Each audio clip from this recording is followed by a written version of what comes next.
Why is it so hard to talk about money? I mean, for real, I don't care if you are just starting your business or if you have been at this for a long time. Sometimes the financial conversations can be the one that will throw us over the edge. And I just want to normalize it and say a lot of it is because of what we have not been taught.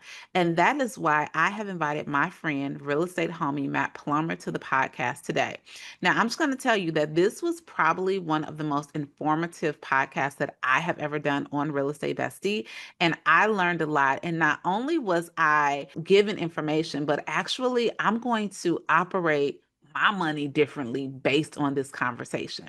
So, this is what I want you to do, Bestie. I know that it's easy to check out because maybe you have some insecurities about the way you're handling your money or just not having it's not a fun conversation to have, but I am going to encourage you to really lock into this episode and listen because not only is Matt going to break down some things that I know will help you become more financially stable, secure, and knowledgeable, but it's actually going to free you from some stuff that's probably holding you back.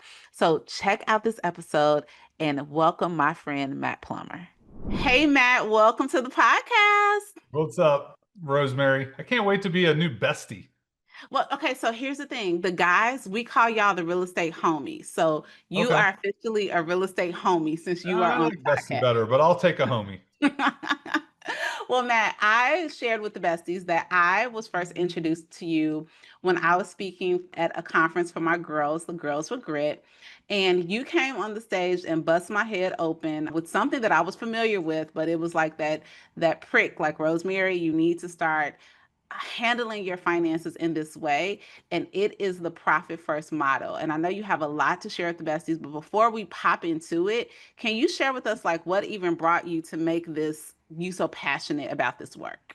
Yeah, so it's such an honor to share with your tribe and your community with the idea of actually paying yourself first and treating real estate as a business to fund the life that we want. And that's what I started with, but that's what I started in real estate business. When I got my license, I wanted to go make money, just like Yep. everybody else that's listening to the podcast. Prior to that, I had always fought weight. I went through a significant weight loss journey that actually is the thing that spearheaded this entire transformation that my wife and I have gone on, and lost 100 pounds, overcame significant addictions in alcohol, gambling, and smoking, was exposed to and accepted Jesus through that process as my Lord and Savior, and then ended up on another couch with my wife figuring out how we were going to unpack a $500,000 worth of debt that Wow. we had accumulated over, 2 decades.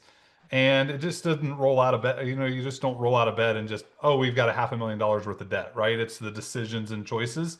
And so, we went through Dave Ramsey's Financial Peace University. I understood that, hey, there are a ton of parallels between physical fitness and financial fitness.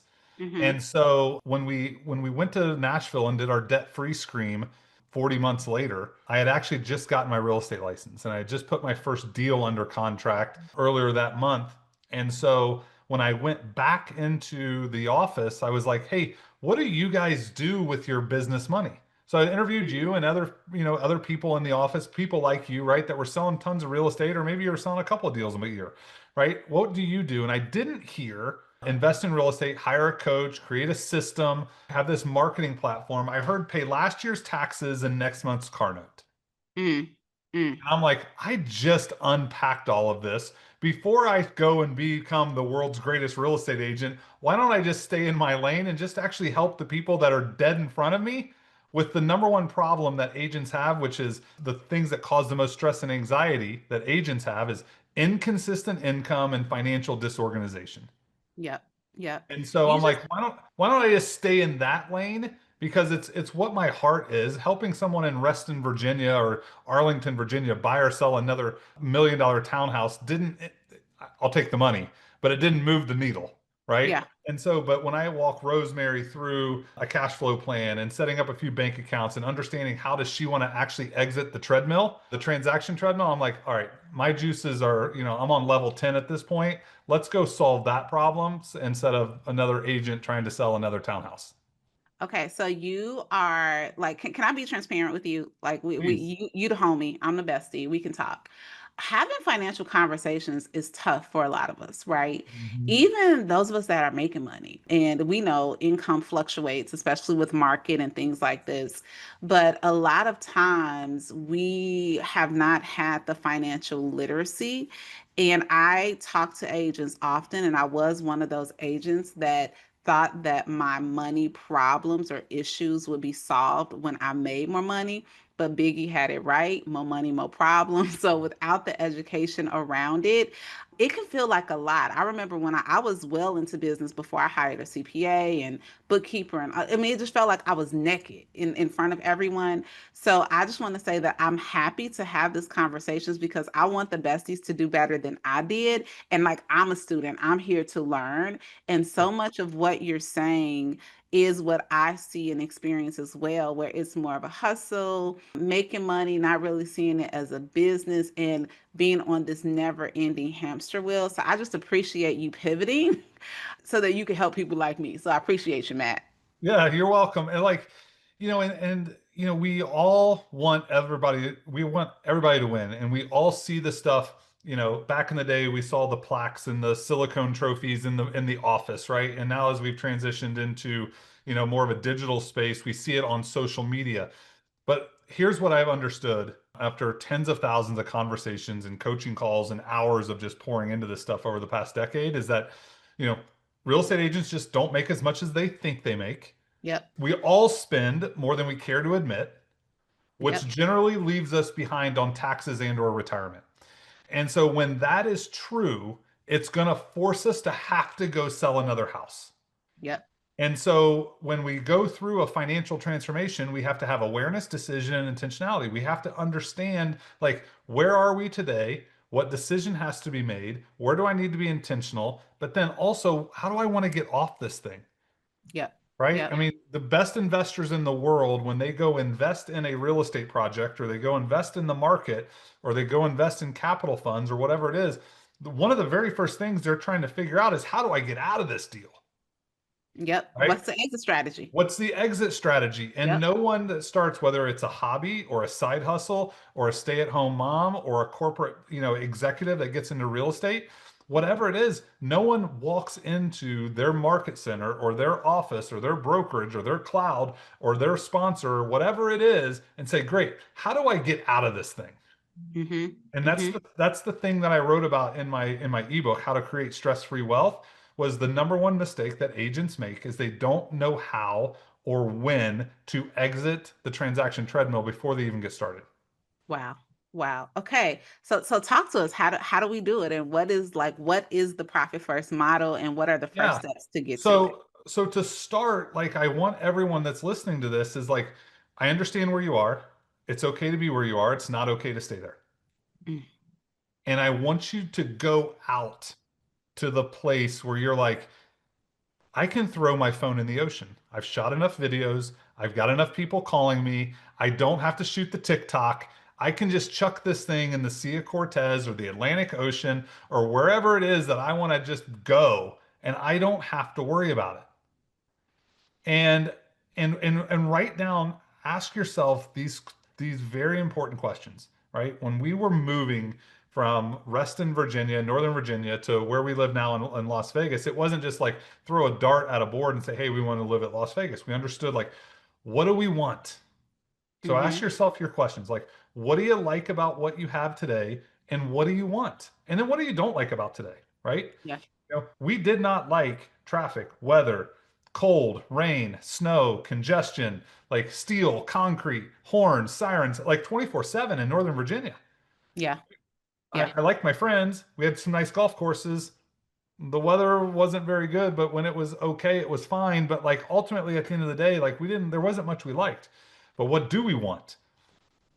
300 days of sunshine, 100 rounds of golf, high quality outdoor life, no state income taxes. Like you get to like no rain, no snow, winters are very short, right? Like you get that crystal clear. Like there's only one place in the United States that is possible, right? It's Las Vegas. I mean, there's no other place that has all four of those things. Yeah. And so when you are in the middle of life and you've got two kids under 10 and you've got $50,000 worth of debt, and you and your husband or you and your spouse are always at conflict. Like, push through that and write down what it is that you want. So you just said something that I think is so pivotal.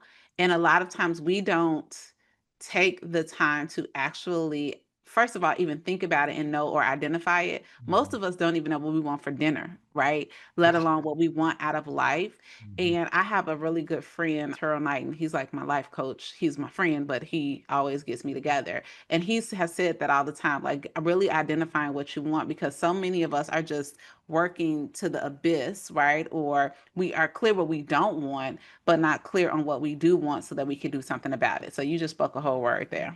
Yeah, and so like I want you to push through dinner, push through Christmas, push through kids' report cards, push through that kind of stuff so that you can get a clear mind, and it doesn't have to be forever, but a clear mind for 30 minutes or an hour, and go get your Starbies and just sit there and just think and carve it Yeah. out, or go on a walk and just like be like, hey, this is what I want. And then you write it down, and then you turn around and look back and say, oh, okay, for that to be true, right? So the next question is, for first question is, what do I want? And what do I want? What do I like? What do I don't like? Second is, if I could live anywhere, where would I be? Mm, Where would it be? If I could live anywhere, right? yeah. And so, like, when you're sitting on the porch, where do you want the porch to be? When you're sitting there and you got the Starbucks and you're sitting on the rocker and you're like, the kids are out running around, or you're at the looking at the ocean, like, where do you want that to be? And then ask the third and most important question: what has to be true for that to happen? Mm, How much money do I need to be making residually every month? How much money do I feel comfortable with sitting in a brokerage account or real estate that's paid for? How many deals am I closing? It doesn't mean retirement, right? It means, retirement's not an age, it's a financial number. So what yep. does that look like? Like, is it 2 million? Is it 4 million? Is it, 2 million of paid for real estate and 2 million in the stock market? And I've got $10,000 a month coming in from X, Y, and Z, whether it's real estate or revenue share or a passive income stream or whatever it might be, Yeah.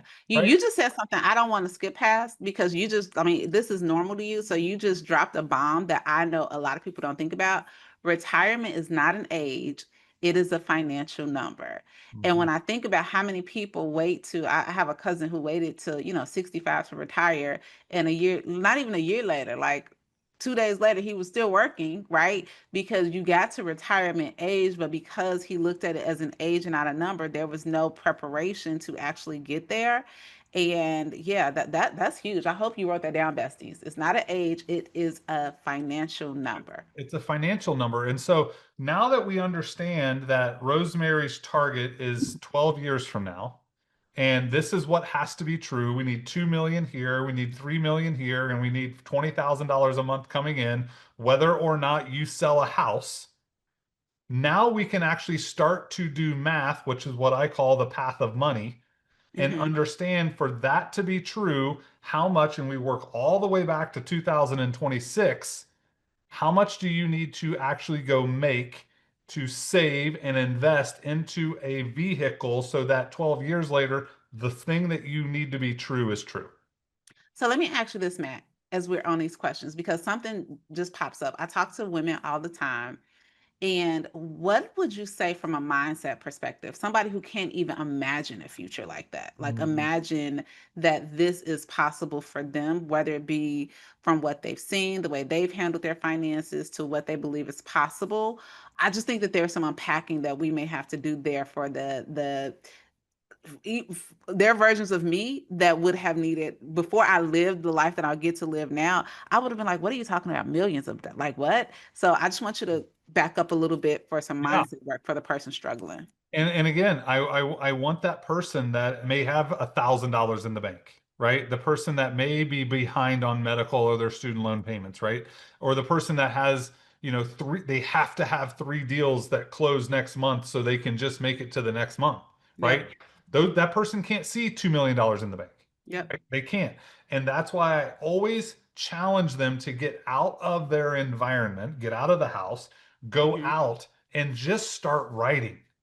Yeah. right? Don't, again, it's not where you are, it's where you want to go, Yeah. right? It's not where you should be, it's where you want to be. And so you're Mm. not grading yourself on that gap, you're grading yourself on the gain. But also, I always just want to encourage because people, and that's where coaching comes in, that's where community comes in, that's where friends come in, right? Is because those are the types of people that can help us see past the filters and see past the, the election or the government shutdown or the thing that is causing our filter today, right? We have to push through and past all of that. I And love it. And what I hear you saying is just the question is what do you want? Not how you're gonna get there. We're not no, worried don't about worry the about how. how for this activity. It's No, the what. it's the what, Yeah. because you can't figure out the how. And you don't even need to figure out necessarily the who. But if you figure out the what, you can at least have a target that says in 2035 or in 2041 or in 2026 at the end of 26, maybe that's your Oz, right? It's like, hey, I want this. And so then you can start unpacking it and say, to do that, I have to invest $3,000 a month or $300 a month or whatever it is. And so as you keep working backwards, you'll get to how much does your life cost? Mm-hmm. Right? And it's $10,000 a month or whatever it is for people. But then now we have to understand where we are business owners, right? We're 1099 contractors as real estate agents. We are not W-2 employees. So for us to live on $10,000 a month, how much real estate do we have to sell and close to pay us $10,000 a month? Yeah. And Rosemary, guess what? It's not What? $10,000. I kind of Right? figured that. It's probably, and the easy number, gang, is just double it, Yeah. right? So if Yeah. you're like, hey, I need 10, that means I have to close 20. Well, what are Yep. you going to do with the other 20? Well, you're a business owner. So the Yep. owner needs some, right? The government needs some, and your business needs some, Yeah. right? And so that's where Profit First comes in and organizing a half a dozen bank accounts so you can actually place and put this money so that when you have a down month, you just don't go steal from the government or steal from the owner or steal from your future, right? Woo. You'll get fired if you steal from the owner, and Yeah. you'll end up in jail if you steal from the government, Yeah. Yeah. right? So we have to now, it's like, and again, this is where the math and just the wealth map that I help people build is if $10,000 is our living expenses, and that takes $20,000 to of commission, right? Yeah. But do you just want to live or do you want to exit the transaction treadmill? That part. Okay. That part. So now we have to save and we did the math and let's say it's $5,000 a month. So now is it $10,000 or is it $15,000? Yeah. Yeah. 15. Is it 20,000 or is it now 30,000?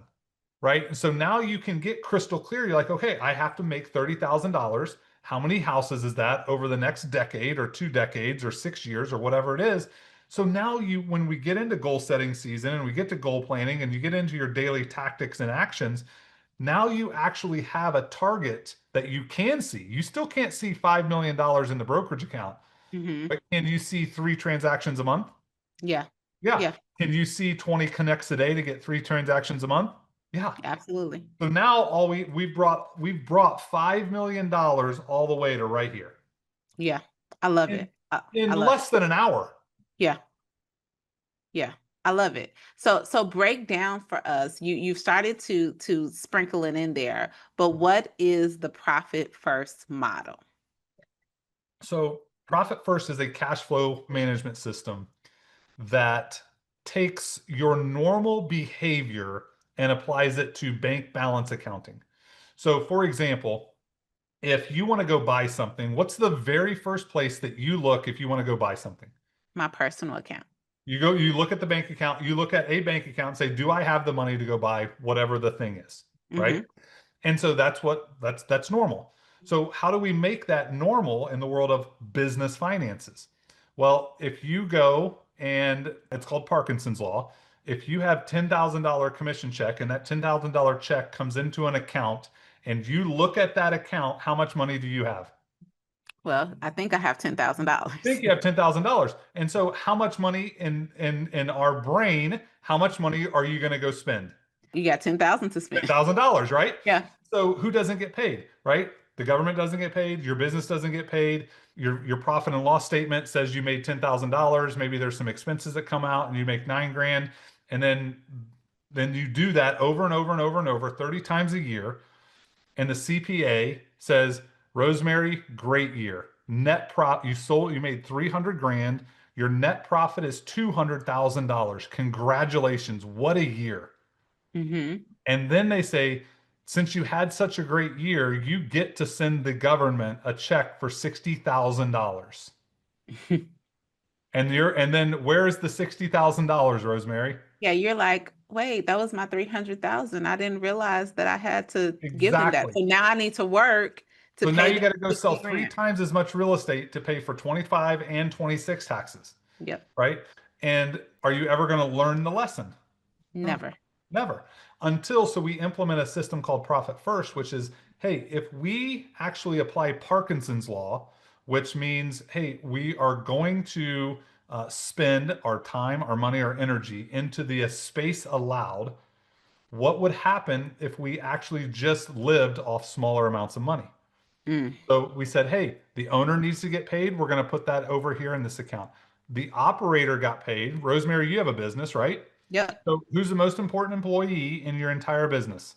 Me Okay. So that person who takes the risk, which is Rosemary, the owner, needs to get paid when? first. First. Pocket Now, first. now, profit first. So now you're a fast learner. Now, when it comes to the operator, who actually did the work? When you were selling real estate over and over and over, who actually sold the real estate? Me. Me. So now you also need to get paid for doing the work. Got it. Okay. Now, these now it's like, okay, now the money's getting split up. So now it's not $10,000. It's 1,000 over here to the owner, and it's $5,000 to Rosemary because we got to go live over here. Now, Yep. who needs to get the money? The government. The government needs its money. And so now we've taken $1,000, $10,000 of spend, and we've gone, the owner needs some, the person that sold the deal needs some, the government needs some, and we're left with two, three, or $4,000 to go spend in our business. Mm-hmm. Are you going to spend $10,000 or $4,000? You only have Right? four. Right. You only have four. And so we do this through accounts. Just like if you want to go lose weight, the easiest way to lose weight on planet Earth is to change nothing except the size of plate you eat from. Mm. It's not I mean, it's obviously the food and the working out. Yeah. But the very first step is if you go and eat on a plate that's this big versus this big, how big is the steak you're going to put on the plate? Right. It's going to You be might much put half, smaller. right? How Yeah. much rice are you going to put on? How many vegetables are you going to put? Like, you can only put so much. Yeah. And Yeah. so what we do is we take that Parkinson's law, apply it to finances, and now you're paying yourself first. So that 200 grand is actually coming to you before the business gets it. And Got it. so if you actually, instead of having 300,000, if you paid yourself, 250,000 of that, and you set aside some of that money to go to taxes, you're not going to spend 100 grand in your business, are you? Because you don't have it. No, I don't have it to You're going spend. to spend 50. Yep. So who made more money? Me. Did you have to actually sell more real estate to make more money? No. No, No. you I just had to just become financially organized and say it out loud, right? I think a great principle for everyone that's listening to this. It's the number one way that I quit. I was able to quit smoking cigarettes, which was I had to say it out loud before I did it, right? mm, I lost 100 pounds. I quit gambling and I quit drinking. Those three things combined was easier than quitting smoking. Why? wow. Because you don't see smoking, right? And when you're smoking, you don't even feel smoking, but you have to say it out loud to, like, what am I actually doing? I'm taking money, I'm exchanging it for tobacco, nicotine, chemicals, fiberglass, paper, lighting it on fire and inhaling it into my lungs 20 times a day. Mm, How easy is it to stop smoking cigarettes? yeah. Yeah. Right? So when you say it, it's like, hey, this is the business makes 10 grand. When you say it out loud and you just put it on paper, and it's like, okay, the owner gets some, the person that sells the deal gets some, the government gets some, like it starts to become fairly normal. Yeah. But it's And never talked about financial literacy. It's not talked about in corporate America. It's not talked about in school. It's not talked about your broker. It's not talked about your brokerage. Your sponsor's not talking about it. Your brokerage isn't talking about it. The people you're around's not talking about it. but Matt is, our homie is talking about it. But the homies talking about it because of people like you and the girls with grit that expose that get around this type of information, and they want to expose their community to new information. It's obviously something that I'm extremely passionate about and can do it fairly efficiently. And people are always like, why is it so simple for you? And it's like, Rosemary, I get to spend your money before you even get to do it. It's easy for me to go spend your money, right? Because all I'm doing is I'm just moving it around so that it gives you the number of what you actually have. And Yeah. I never tell Rosemary what to do with your money. I'll never Yeah. tell you that. You just tell me where to put it. I'll help you organize it and then help you become aware of what you're already doing with your money. Got it. And then ask you the question is to get where you want to go, is that okay? So you said something that I just want to pluck out, which I think is another mindset in the way to talk about it, because I hear and I have also felt like I'm just bad with money, right? People say I'm bad with money. Like my dad, he was an avid saver, but to the point where he was a hoarder, right? So there was a part of me that was like, I'm not going to live like that because I've seen what it looks like to consistently to have finances, but to not live a life, like to just, Mhm. be such a lack mindset. But what you said was, I'm getting financially organized. Yeah. And who does not want to be organized? You know what I mean? Like, I think that even the person who's naturally, like, I say I'm the queen of junk drawers at my house. Like, my counters are clean, but I have a lot of junk drawers. But I just feel such a sense of pride when I start going through those drawers and get organized. And I think just even that way of talking about our finances differently, it gave me power. Like, you know what? Yeah, why wouldn't you want to be financially organized? And I love that the profit first model teaches us a different way to do it, because I'm like most business owners, right? I have my CPA, I have my bookkeeper, they're looking at the things, they're doing the P&Ls and all of that, and that's how I am adjusting. But, there have definitely been seasons where I'm like, oh, taxes are more or less or whatever. Like, you can find yourself in this ever going hamster wheel where you feel like you have to pretty much sell your soul for the business to get the Mhm. money to keep up with the lifestyle. And you said something before we started about that, about how market has shifted, but our lifestyles have not. I would love for you to talk to us a little bit about that and then go into what your framework is. Yeah, so I want to hit pause because all the people on listening to this call are ladies, and you mentioned something that you all 100% are going to relate to, especially because the biggest pushback that I get is like, why do I need all of these accounts and why do I need these banks and stuff like that, right? Yep. That's the number one pushback I get. And again, that's literally why I'm in business or and what I help people do. You have a gorgeous home and you have a kitchen that has gorgeous cabinets and drawers. And you mentioned the junk drawer.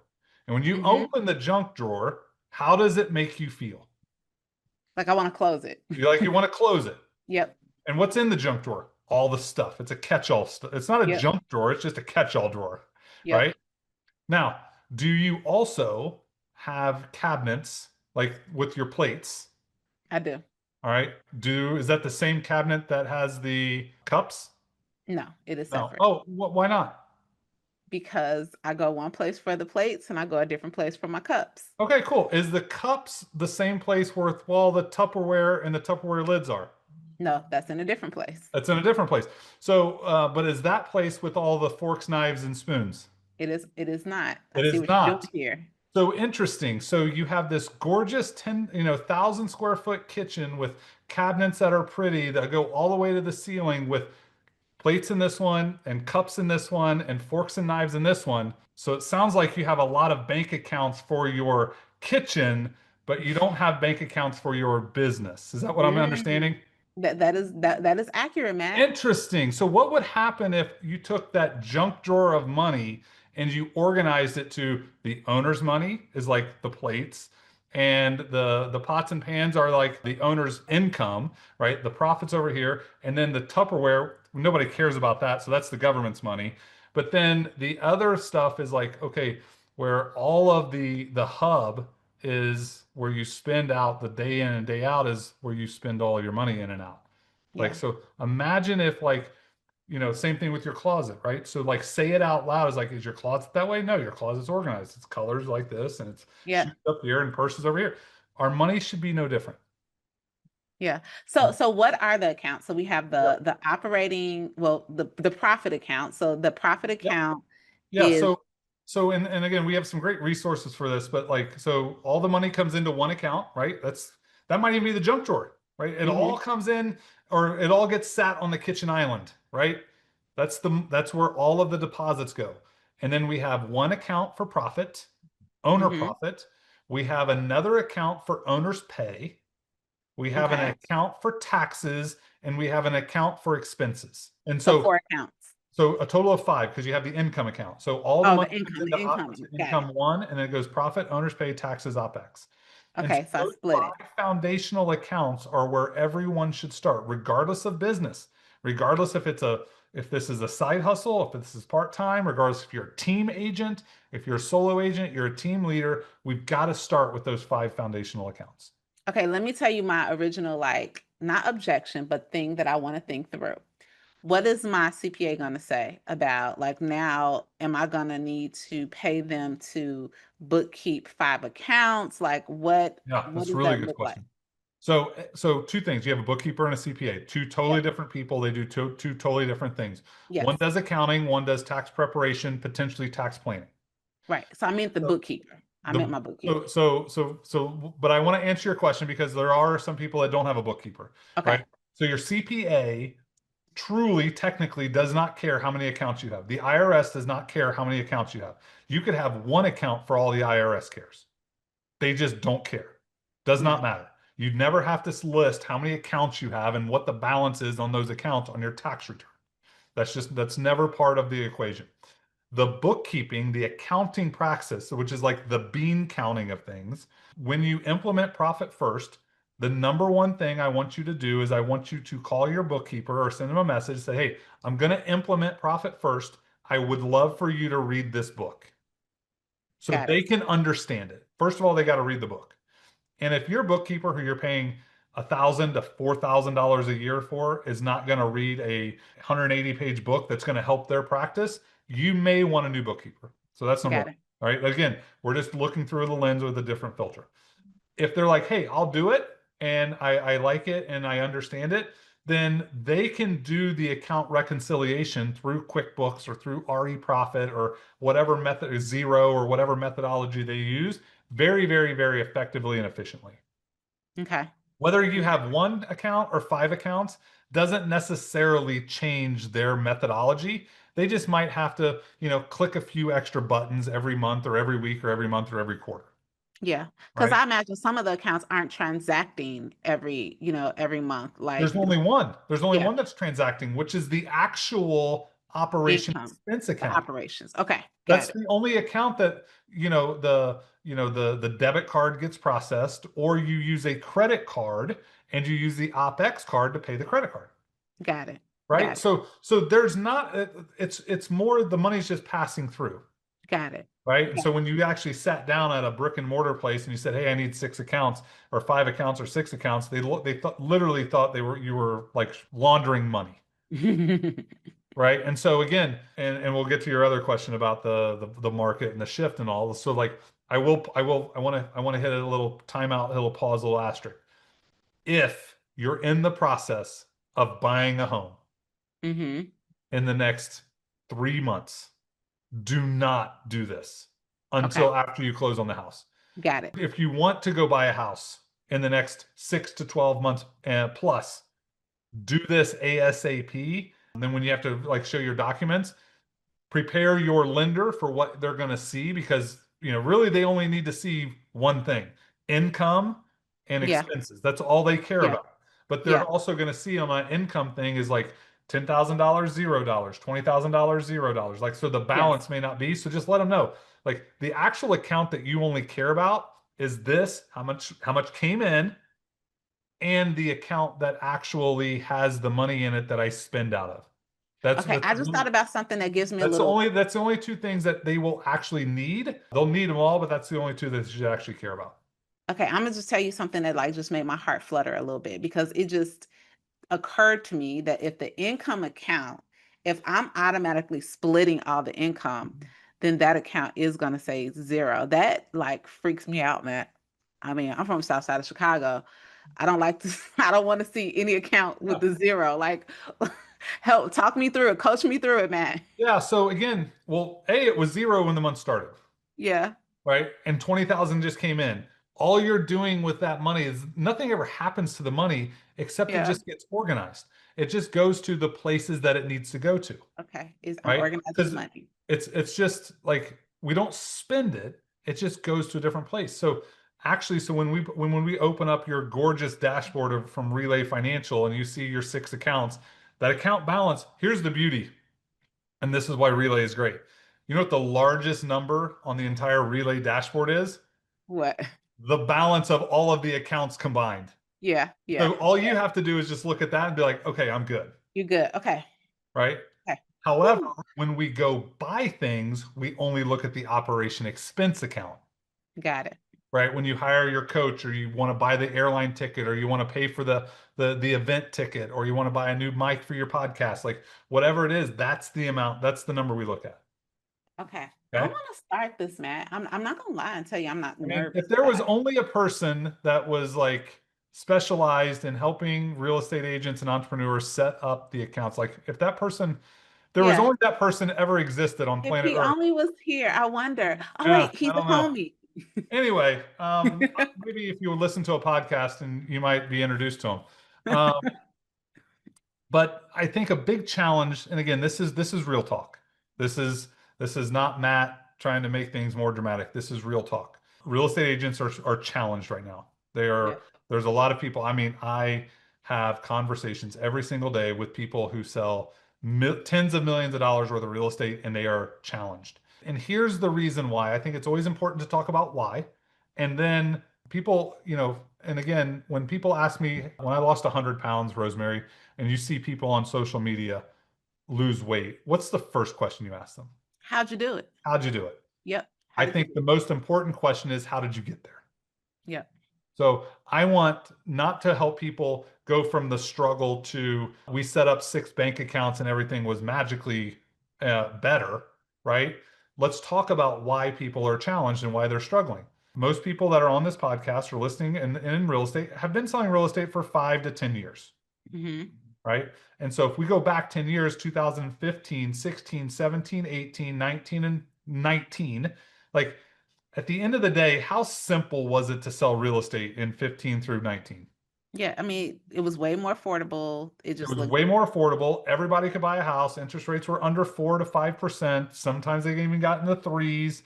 Um, and like it was just easier, right? yep. And so the amount of activity that real estate agents did from 15 to 19 got them a result of whatever it was. 2 deals a month, 4 deals a month, 20 a year, 50 a year, right? Yep. And then when the pandemic happened, how easy was it and how like what happened to real estate? Like it went through the roof. Yeah. You just needed a warm body. You needed a warm body, you needed a mask, a warm body, and like you didn't even see houses. Like real Yeah. estate was selling Yeah. so fast. Like it was like, and so what level of activity did agents have to do to sell real estate in 20 and 21? Not much. Not Not much. much, I mean, it right? was a different type of activity, It right? was a But it different was type of definitely activity. the prospecting did not have to be what it has to be now. It was you put a house on the market, and I remember I was sold real estate. I would put a house on the market, and in a weekend I had 12 offers. Yeah. It Yeah. was a nightmare to go through, Yeah. right? I Meanwhile, mean, I've been negotiating an offer for 2 weeks on a house right now. exactly, Yeah. right? And so I'm like, people are like, why are you charging so much money? It's like, you want to go through 15 offers and Yeah. send 15 text messages? Yeah. No. And then call 14 people and tell them they didn't get the house? Yeah. Like the work that we had to do after, during, and after the sale, right? We didn't Yeah. have to do any work before the sale. And so the level of activity actually went down while we made more money. Yep. Okay. Now, what happened to our consumer prices between 2021 and 22? It out of the roof. Like that's Doubled. one of the biggest things. Like they can't Okay. afford.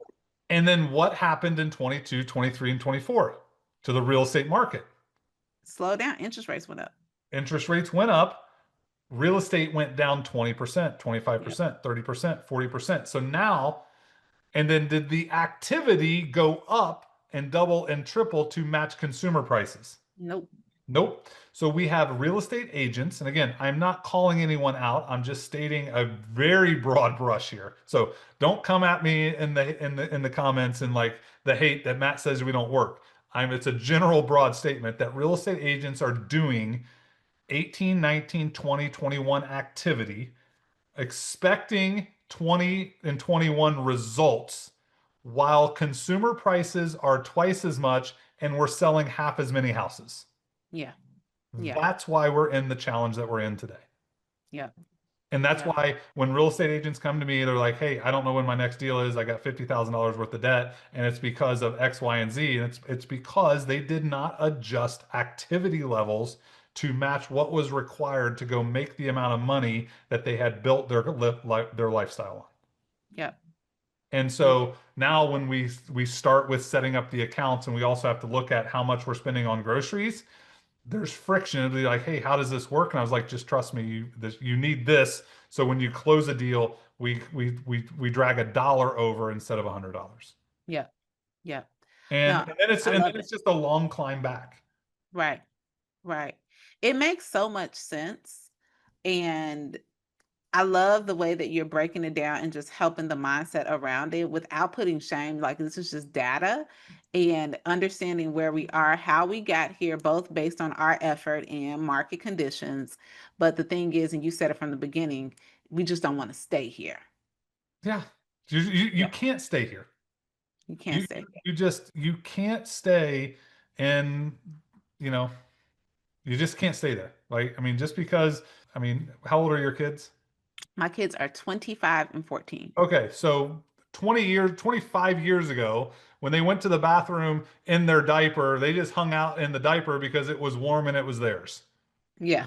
Right? We can't do that as adults. Like we Yeah. gotta get out, we gotta clean the diaper, we gotta get out of the poopy stuff, and we gotta go do new stuff. Right? Yes. So like Yes. ultimately at the end of the day, it was like, it's okay to be where we are. We can't stay there. Say it out loud before we do it. When $10,000 comes in, who gets it? And at the end of the day, our money has to go towards opportunities versus obligations. So we got to get out of debt and we've got to stabilize the present, and we can get to go do all the ice cream and the dessert stuff and do the investing to go structure the future. Yeah, that makes sense. So, what does it look like for an agent or their bestie to work with you?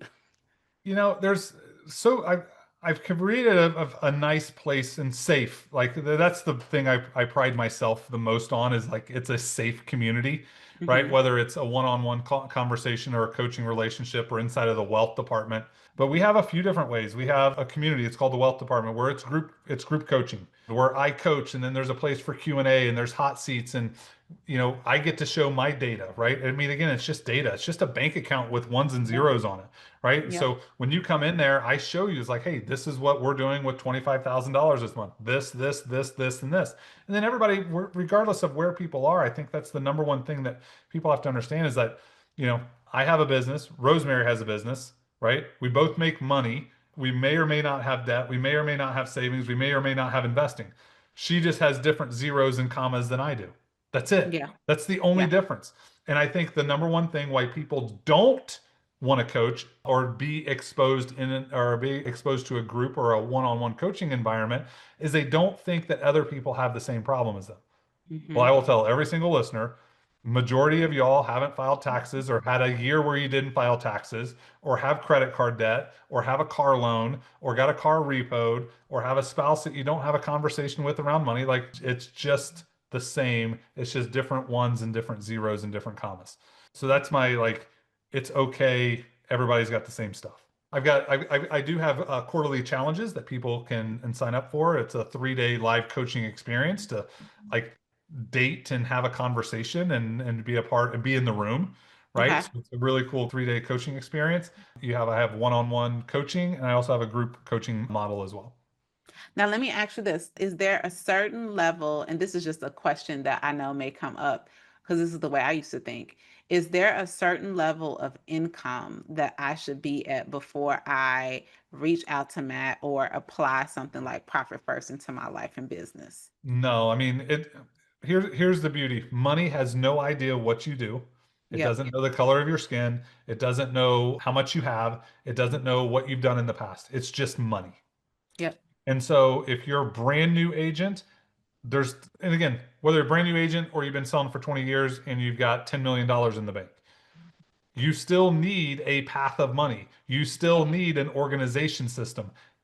Like if you're starting out or you're closing one deal a month, you might have one system versus, hey, I have 1,000 agents or I have 100 agents and I do thousands of transactions. You're going to Yeah. have a different financial system, Yeah. right? Yeah. So the amount of money is different, or the Yeah. amount of money doesn't matter. You still need access to the information. You just might start at a different place.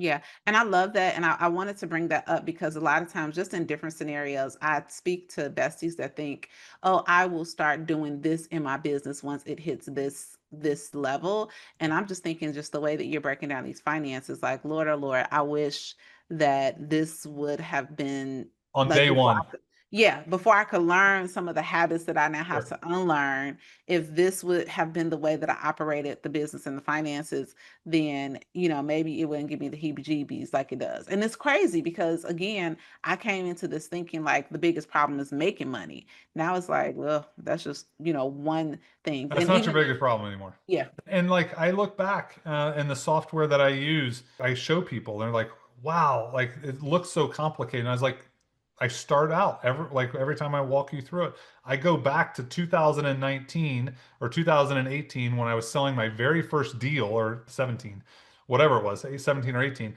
And I show you what I did with the money, and my profit in the very first quarter that I ran profit first was like $450. mm, And I remember I have the screenshot that I texted my buddy, and I was like, "Hey, $500 profit." And first I was like, "It's not the $500. It's the I actually have the $500." yeah, yeah, yeah. I love it. I love it. Now So this yeah, it does is not helpful. matter. It does not matter how much money you make. It only matters how much you keep and how you manage it and how you build a relationship with it and organize it. I love it. How do they reach out to you? Like, how do they get a hold of you and get your support and just helping them get over this hurdle and profit first in their business? Instagram is by far the easiest platform. Coach Matt Plumer on Instagram. And then my free downloadable resource that everyone can have access to is my ebook, and it's at mattplumer.com/ebook. That'll, you exchange some information, phone number, email, I'll give you the ebook, read the ebook, send a message on Instagram, and then the internet and the world takes over from there, and we'll see you on the challenge. And from the challenge, we'll see you in the group. And from there, it's, ice cream and roses and desserts for years to come. Yes, in moderation, because Matt lost 100 pounds and he's not gonna have us out here look all thick on ice cream and That's right. desserts That's right. if he's doing it. So But Plumber, yeah, Matt, we're gonna link all your stuff. And Plumber is 1M besties, if y'all are listening. So not yeah. two M's, 1M. Well, Matt, this was really good, really eye-opening. I love the verbiage, not only the information, but just even some of the words that you used around the finances that I think can help us take the emotions out of it so that we don't stay where we are, that we actually shift it. So I appreciate you so, so much. And like, if you could just give a final encouraging word to the person who's just I always say like nervous to step on the scale that first time and really see where they were or where they are, what would you say to them? A lot of what we've already said, right? I mean, we have to, we're doing the best we can for what we know. This stuff was never taught to us. There's a really good chance that you've never heard of profit first, or, we might have heard of like pay yourself first, or you got to do a budget or whatever like that is. And I just want to encourage every single person that it is okay to be where you are. It's not okay to stay there. Ultimately, at the end of the day, the path is all math. Yeah. And Ooh, so when we that's a song. acknowledge ourselves that we're real estate agents, we're not finance majors, that we have to, have other people along the way and show us along the way for the journey, that it's like we're only one or two budgets away and we're just a few closings away. And when we understand that the path is all math, like the rest of it will take care of itself. I love it. I love it. Well, thank you, homie, for sharing with us. We will add all of your links, bestie, so that y'all can get with Matt. And I'm just excited. I'm excited for the future. I'm so grateful that you have decided to just pour your work into helping us become financially organized. And I appreciate you, sir. Awesome. Thanks, Rosemary. Thanks, Thank besties. If you enjoyed this episode and you have a real life bestie that you think it would resonate with, y'all, do me a favor. Go ahead and hit that share button, because you know what? We are better together. Make sure you share the podcast, and I appreciate your reviews. I appreciate you giving me 5 stars more than you know. I'll talk to you next week.